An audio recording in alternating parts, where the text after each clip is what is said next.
Assalamualaikum warahmatullahi wabarakatuh. Perkenalkan, nama saya Gladys Sephiawati. Di sini saya akan menjelaskan tentang rasio likuiditas. Rasio likuiditas merupakan rasio yang mengukur kemampuan suatu perusahaan dalam memenuhi kewajiban-kewajiban jangka pendeknya saat kewajiban-kewajiban itu jatuh tempo.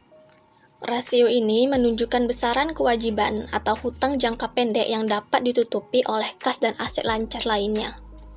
Di sini saya akan sedikit menjelaskan tentang kewajiban jangka pendek. Kewajiban jangka pendek adalah hutang yang harus dibayar atau dilunasi dalam tempo 1 tahun, atau hutang yang memiliki periode pelunasan yang pendek, contohnya seperti utang usaha, utang biaya, dan pendapatan diterima di muka. Rasio likuiditas ini terbagi menjadi current ratio atau rasio lancar, kedua quick ratio atau rasio cepat, ketiga adalah cash ratio atau rasio kas. Current ratio atau rasio lancar adalah ukuran kinerja neraca keuangan terhadap likuiditas perusahaan. Rasio ini digunakan untuk mengukur kemampuan total aset lancar dalam membayar kewajiban jangka pendek atau hutang lancar. Semakin besar perbandingan aset lancar dengan hutang jangka pendek, artinya semakin tinggi pula kemampuan perusahaan dalam menutupi kewajiban hutang lancarnya. Dan rumus untuk current ratio itu adalah total aset lancar dibagi total hutang jangka pendek. Dan jika nilai rasio lancar ini lebih dari 1, berarti perusahaan memiliki kondisi likuiditas yang sehat karena mampu memenuhi semua kewajiban jangka pendeknya saat jatuh tempo.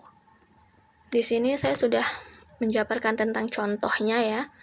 Dari laporan keuangan PT Tak Gentar tahun 2020 didapatkan hasil 1,85, yang dimana berarti hasil tersebut lebih dari 1. Berarti perusahaan mampu memenuhi kewajiban saat jatuh tempo dan mampu untuk membayar hutang-hutangnya. Quick ratio atau rasio cepat adalah ukuran kinerja neraca keuangan terhadap likuiditas perusahaan. Rasio ini digunakan untuk mengukur kemampuan perusahaan dalam membayar semua kewajiban jangka pendeknya.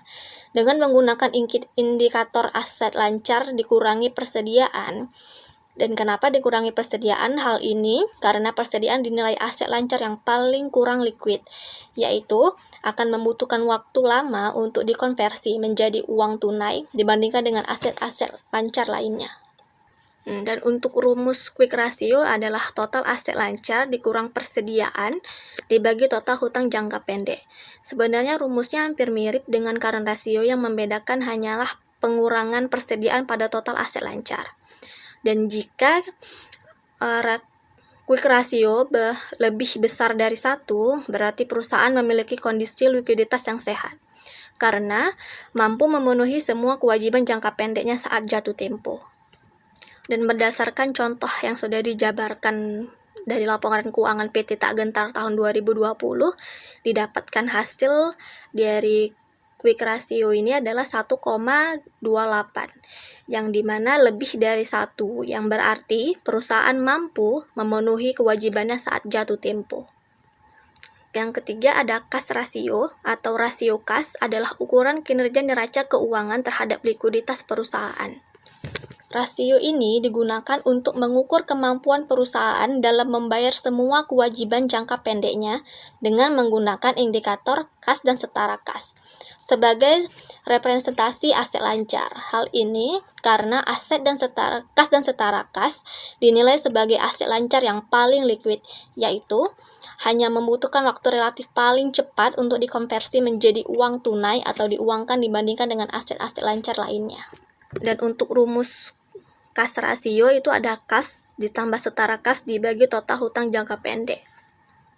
Dan jika nilai rasio kas ini lebih dari 1, berarti perusahaan memiliki kondisi likuiditas yang sehat karena mampu memenuhi semua kewajiban jangka pendeknya saat jatuh tempo.